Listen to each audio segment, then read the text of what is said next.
Abjuu Abjaay asoosama gabaabaa barreessaa fi seenessaa Nuyi Waariyoo kutaa tokkoffaa.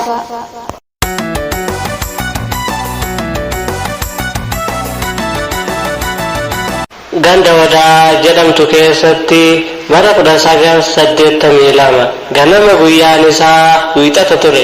Obbo Guddinaa Goobanaa ganama bariidhaan ka'anii akkuma qonnaan bultoota biroo sangoota isaanii ganamee yookiin ganama subii margatti baafatanii bira ta'an. Haati mana isaanii Ayyaantuu Booree yeroodhaan kaatee ciree abbaa manaa fi ilmaan isiitii hojjette. Maatiin kun nama 6 turan. Ijoollee dhiiraa 2 fi dubara 2 qaban. Ijoollee tanniin maqaan isaanii Hundeessaa Guddinaa, Qilxuu Guddinaa, Caaltuu Guddinaa fi Yaadattuu Guddinaa jedhamu. Ayyaantuun mana nyaata itti hojjettuu dhuftee, Gurbaa Hundeessaa, mucayyoo caaltuu, maaloo hirribaa kaa, abbaan keessan galuuf jedha, kaa bishaan qopheessaafi. Caaltuu fi Hundeessaanis ka'anii hojiirra oolchan. Guddinaan sangoota isaa gara mooraa manaa galchee gara manaa ol seene.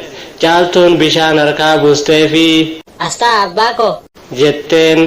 Guddinaan ijoollee isaa gamaa gamanaan kaa'atanii Ayyaantuu immoo fuula duratti of ilaalaa ciree isaanii hunduu waliin nyaatu.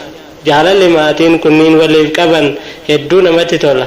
Isaan ollaa dhiisii kan ganda hundi jaalala isaanii gurraa qabu. Guddinaan eeyyee Caaltuu koo guddadhu bakka namaa naaf ga'i intala koo jedheen. Isheenis Aamin jetteen. Guddinaan ijoollee isaa gamaa gamanaan kaa'atanii Ayyaantuu immoo fuula duratti of ilaalaa ciree isaanii hunduu waliin nyaatu. Jaalalli maatiin kunniin waliif qaban hedduu namatti tola. Isaan ollaa dhiisii kan ganda hundi jaalala isaanii gurraa qabu. Guddinaan ilaa ijoollee koo ani kaniin dhagaaf mukatti bu'uuf isin bakka namaa akka naaf geessaniif. Kanaaf isinirraa kan eegamu barnoota keessanitti cimuudha. Ana qofa osoo hin taane harmeen teessanis anaan daran isinitti dadhabdee isin guddifachaa jirti. Kanaaf finna keenya nuuf jabaadhaa jedheen. Hundeessaa fi Caaltuun wal irratti dhalatan. Hundeessaan ilaa abbaa koo, ilaa harmee koo, rabbummaan nuuf haa laaffisu, nuti abjuu keessan galmaan ni geenya jedheen. Caaltuunis eeyyee wanna inni jedhe nuti isinuma jenna, kanaaf hin yaadda'inaa jetteen.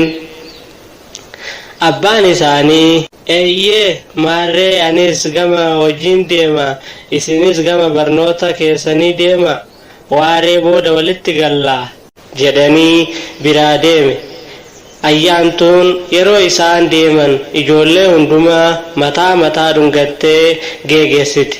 Ergasii isiinis gama hojii mana keessaatti ol deebite.